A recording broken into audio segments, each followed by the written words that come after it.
दो दिन के नेता संजय सिंह, मनीष सिसोदिया, अरविंद केजरीवाल ये घोटाले पे घोटाला करने शुरू कर दिए और ढीठता के साथ कह रहे हैं कि हमने कुछ नहीं किया, हम ईमानदार हैं। इतना कहने का साहस कैसे हो रहा है? जब भी देखो मनीष सिसोदिया, सत्येंद्र जैन गए, वो भी यही तोते जैसी रट लगाते, मैं तो ईमानदार, मैं तो ईमानदार। संजय सिंह गए, उनका भी वही हाल है। अरविंद केजरीवाल तो हमेशा ईमानदार ईमानदार करता रहता है। सारे घोटाले उसी के विधायक, उसी के पार्षद, उसी के सांसद करते हुए पकड़े जाते हैं। इलेक्शन आए तो इलेक्शन के फंड जुटाने के लिए आपने ही शराब पॉलिसी बनाई या किसी बीजेपी के नेता ने कहा था आपको शराब पॉलिसी बना करके लूटपाट करने की, घोटाले करने की, रिश्वत लेने की, फंड जुटाने की? पहले कार्यकाल में इन्होंने स्कूलों के लिए फंड अलॉट किया 25 लाख रुपए में, इनका एक कमरा बना, जबकि 25 लाख रुपए में गांव में कोठियां बना रहे हैं लोग। निश्चित तौर पे आपने स्कूल बनाने में एक बहुत बड़ा घोटाला किया। यदि आप ये कह रहे हैं कि आपका मंत्री ईमानदार है, आपकी अदालतें उनको बेल क्यों नहीं दे रही? कि जो ईमानदारी के बार बार दुहाई दी जा रही वो पूरी तरीके से बेईमान है, बेईमानी है। क्योंकि आप अगर 2020 का समय देखें, दिल्ली में दंगे हुए, दंगे में इनका पार्षद, इनके पार्टी के नेता शामिल थे और अरेस्ट भी हुए, जेल के सलाखों के पीछे भी हैं। क्या वो ईमानदार था नेता इनका? क्या वो इनका नेता दंगाई नहीं था? क्या उनका नेता दंगे में शामिल नहीं था? क्या उन हत्या जो वो क्या अपराधी नहीं थे? फिर जैसे ही कोरोना लगा, आपने देखा एक इनके विधायक के द्वारा, प्रकाश जारवाल शायद नाम था, वो राशन घोटाला करता है, एक डॉक्टर लेटर लिख के सुसाइड करके मर जाता है। क्या वो घोटाला नहीं था? वो बेईमानी नहीं थी? वो राक्षसी व्यवहार नहीं था कि कोरोना में मरते हुए लोगों के भोजन को आपका विधायक, आपकी पार्टी चुरा रही थी? क्या वो चोरी नहीं थी? क्या वो बेईमानी नहीं थी? क्या इसी को पक्का ईमानदारी कहते हैं? कोरोना काल में आप देखें, ना नर्सों का खाना मैनेज कर पाए, ना बेड मैनेज कर पाए, ना रेमडेसिविर मैनेज कर पाए, क्या ना ऑक्सीजन मैनेज कर पाए? क्या यही ईमानदारी होती है अपने राष्ट्र के प्रति, समाज के प्रति, देश के बच्चों और नागरिकों के प्रति? क्या यही ईमानदारी होती है कि उनको मौत के घाट उतार दो, उनके लाशों को दफनाने तक का, कफन देने तक का आपकी हैसियत नहीं थी? आप केवल घोटाले कर रहे थे, लूटपाट कर रहे थे और कुछ नहीं करते। ईमानदारी से अगर आपने काम किया होता तो ये नौबत कोरोना काल में देश नहीं देखता, जो दिल्ली की हालत आपने पैदा कर दी थी। शराब घोटाला, जिस तरह से शराब जो नीति जो बनी, आबकारी नीति जो है बनी, और आप भी उसी क्षेत्र से, जिस क्षेत्र से जो है आपके जो आबकारी मंत्री हैं मनीष सिसोदिया के बारे में बताओ।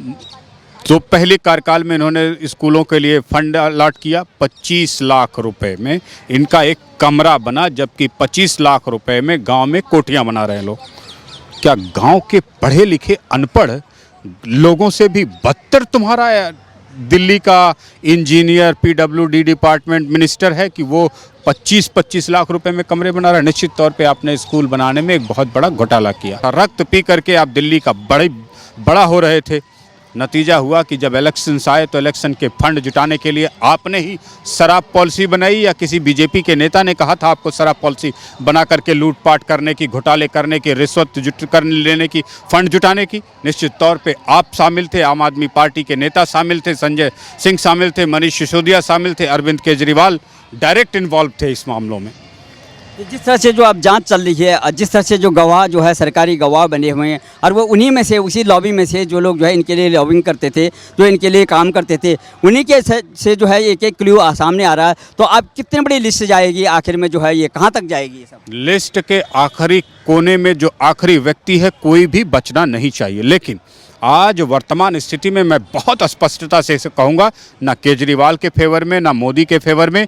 ईडी सीबीआई को नए जमाने की ईडी सीबीआई बनाना पड़ेगा यदि आप इस देश को बचाना चाहते हैं तो। दो दिन के नेता संजय सिंह, मनीष सिसोदिया, अरविंद केजरीवाल ये घोटाले पे घोटाला करने शुरू कर दिए और ढीठता के साथ कह रहे हैं कि हमने कुछ नहीं किया, हम ईमानदार हैं।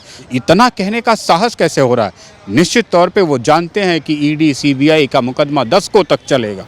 2010 में हुए कॉमनवेल्थ गेम का घोटाला, अब का मुकदमा अभी भी चल रहा है। ना फैसला आएगा, ना न्याय होगा, ना इनको जेल होगी। ईडी का मुकदमा ऐसा नहीं होना चाहिए। ईडी की कार्यशैली, सीबीआई की कार्यशैली ऐसी नहीं होनी चाहिए। जिस तरह से आपने बोला कि ढीठता के साथ में, हमें भी ऐसे लग रहा है कि ये कट्टर ईमानदार जो कहते हैं, उन इस तरह से जो है आत्मविश्वास के साथ ये कहते हैं ये कि भाई, राहुल गांधी का घोटाला मनमोहन सिंह के कार्यकाल में आया।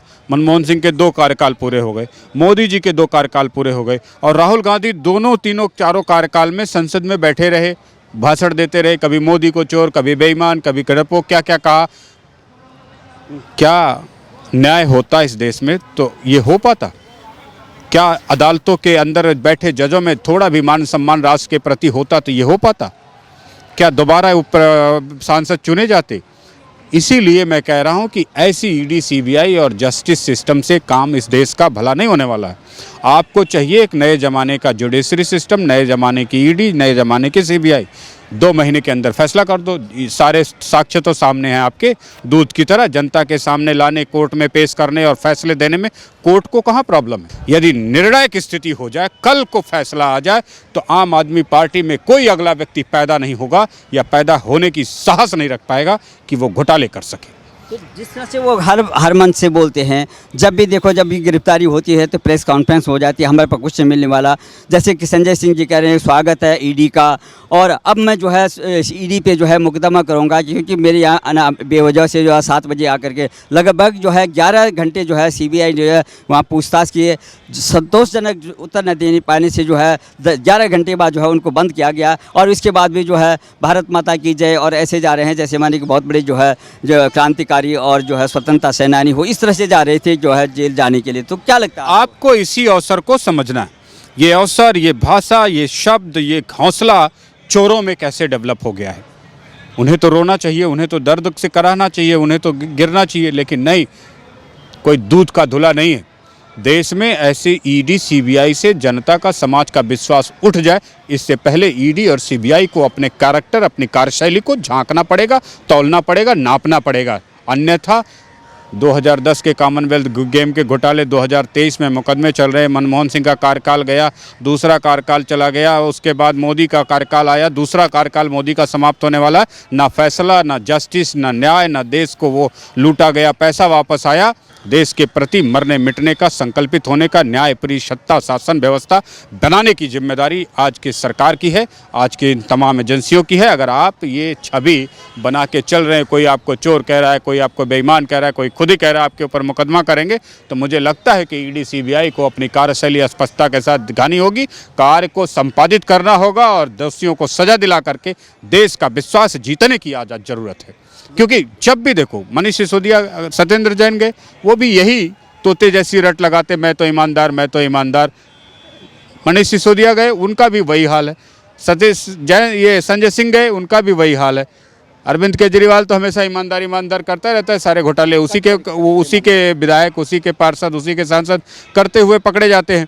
यानी कि यदि अगर सत्ता में बैठा और चोर, घोटालेबाज इस तरीके की भाषा का, इस तरीके के शब्दों का इस्तेमाल करता है, तो अपने देश के प्रति अगर आपको चिंता होती तो ये 100 करोड़ के घोटालेबाज यूं ही बेखौफ होकर के कहते। जिससे आज ये व्यवस्था बड़ी संकुचित मानसिकता के साथ हर व्यक्ति के दिमाग में चढ़ गई है कि ईडी, सीबीआई का प्रयोग किस लिए किया गया, क्यों किया गया। ये सब चीज़ें आपको स्पष्ट करनी होगी और कार्यशैली से उसको संपादित करना होगा।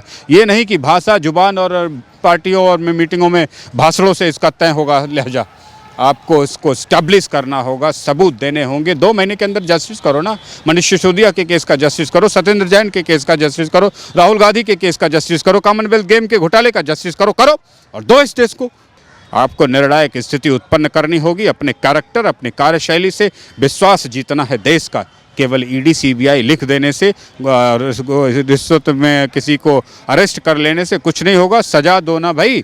निश्चित तौर पे ये निर्णायक स्थिति को बदल करके देश सम्मान की स्थिति में जा सकता है। ऐसे बेईमान बच्चे पैदा हो, इन्हें बच्चे ईमानदारी होते हैं, बाद में बेईमान बनते हैं ना। बेईमान बनने की स्थिति ही ना हो, देश में व्यवस्था ही ना हो, समाज रास्ता ही ना हो, तो कैसे बेईमान बन जाएंगे। तरफ जो है कट्टर ईमानदारी की बात कर रहे हैं केजरीवाल जी, और एक तरह का हमारे सारे जो है जो मंत्री हैं, जो हमारे कार्यकर्ता हैं, जो अंदर जा रहे हैं, वो शेर हैं, शेर की बात करते हैं। शेर है जी, ये दोगली बातें कर रहे हैं, दोगली बातें कर रहे हैं। क्योंकि यदि आप ये कह रहे हैं कि आपका मंत्री ईमानदार है, तो आपकी कोर्ट, आपके अदालतें उनको बेल क्यों नहीं दे रही, उनको जेल से रिहा क्यों नहीं कर रही। इसका मतलब आप कह रहे हैं आपको जस्टिस, जुडिशरी पर भरोसा नहीं। अगर ऐसी जुडिशरी आपके राज्य में चल रही, आपके देश में चल रही, तो उसको बदल दीजिए। क्योंकि आप रोना धोना शुरू करेंगे तो आप जनता को क्या आश्वासन देंगे कि हम आपके साथ न्याय करेंगे, आपके साथ न्याय हो रहा है, आपके साथ जस्टिस होगा, आपके साथ क्षेत्र में, आपके घर में न्याय हो रहा है। जो खुद मुख्यमंत्री कह रहा है कि उसके साथ न्याय नहीं हो रहा, हमारे साथ न्याय नहीं हो रहा, हमारे मंत्री ईमानदार जेल में हैं, तो तुम तो किसी भी ईमानदार को जेल में डाल दोगे। तुम्हारी सरकार किसी भी ईमानदार को जेल में डाल देगी, तुम्हारी पुलिस किसी भी ईमानदार को जेल में डाल देगी, तुम्हारी ईडी सीबीआई किसी भी ईमानदार को जेल में डाल देगी। ये गारंटी देने की जिम्मेदारी मुख्यमंत्री की। ऐसी बेहूदगी भरी बातें अगर अरविंद केजरीवाल कर रहे तो उन्हें 100 बार सोचना चाहिए कि या तो वो ऐसी अदालतें समाप्त कर दें, ऐसी पुलिस व्यवस्था समाप्त करें अपने राज्य में, ऐसी ईडी सीबीआई को समाप्त कर दें, या माने कि उनके नेता, उनके मंत्री, उनके विधायक, उनके पार्षद दंगों में शामिल है, घोटालों में शामिल है, आतंकवाद में शामिल है, और जिस में वो पकड़े जा रहे हैं वो सही है।